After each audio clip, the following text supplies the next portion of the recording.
What made you choose to become a theater professor? I had no intent of becoming a theater professor for a really long time. I was an actor working in New York and was doing directing and design and tech stuff, and started a theater company with my wife and some other people, and then some of those company members went on to do other projects, and then we were like, what do we want to do? We went to graduate school, and even going to graduate school for directing, I really didn't intend to be a theater professor, but then all of a sudden I was qualified to be a theater professor. And after grad school, I was just looking for jobs, and kind of here I am, but I've been here for like 10 years. Who inspires you to do your work? My students, probably. Yeah, that, and maybe not even a who, but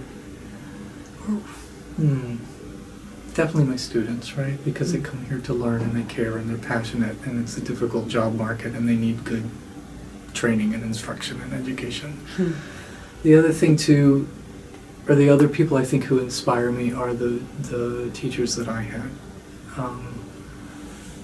They were just really good and passionate and committed, and I think in many ways I try to be like they were for me, for my students, you know?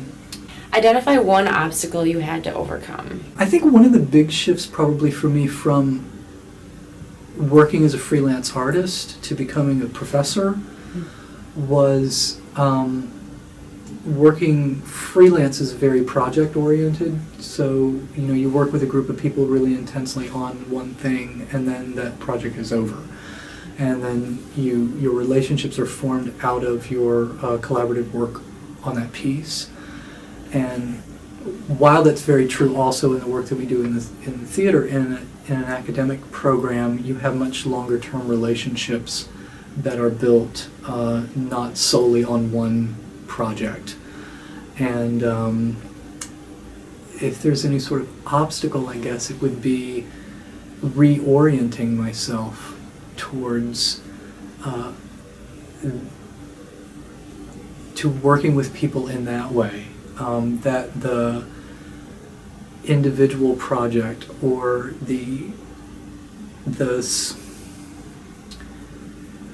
individual thing that you're working on really, while it's important, it can't take precedent necessarily over the long-term working relationship that you're building with people. So you got to really find ways to,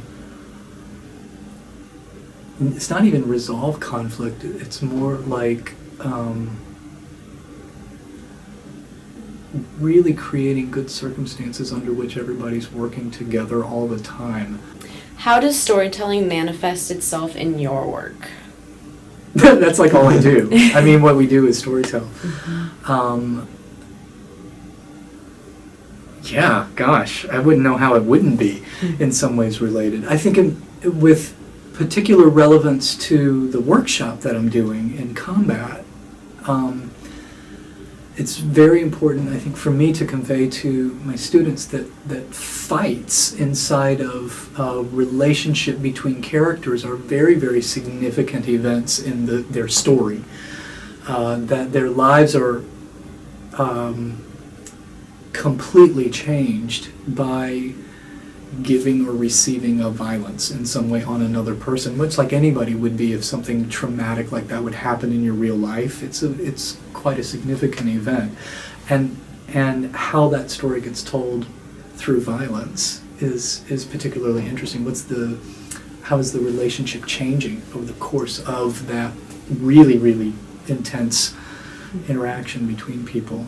How did you end up at UW-La Crosse? I applied, and I guess they liked me, and they hired out, and I ended up here. I was, I think like a lot of people, you're looking for jobs. What's the next thing going to be? And I liked how this place felt. It seemed like a good fit for what I do and what I can bring and add, and it's been pretty good over time. What advice would you give to a young aspiring actor or actress? Do as much as possible. Create your own work. explore what options are available to you in your communities or close to your home or within driving distance. Are there, I don't know, television stations or, community theaters, or is anybody filming a commercial, or are there, what else is there besides only the school you're at and the opportunities you get only there? And I might say that for anyone, this is certainly not a field where everything is sort of handed to you. It's very, very competitive, and you kind of have to generate a lot of possibilities for yourself all the time. So I think the more experience you have in a variety of different things and genres and places, the more you learn and the more able you are to integrate what you're learning somewhere else into your ongoing growth as an artist. What is a random fact that most people do not know about you? A random fact that most people don't know about me. I love to cook. I really do. Yeah, I think if there was anything that I didn't, if I left this profession and did a completely different thing, I'd probably go to chef school, right away. Is there anything in particular you like to cook? Almost everything. Wow. I really do. I like baking. I like making bread, desserts, and but really all kinds of things.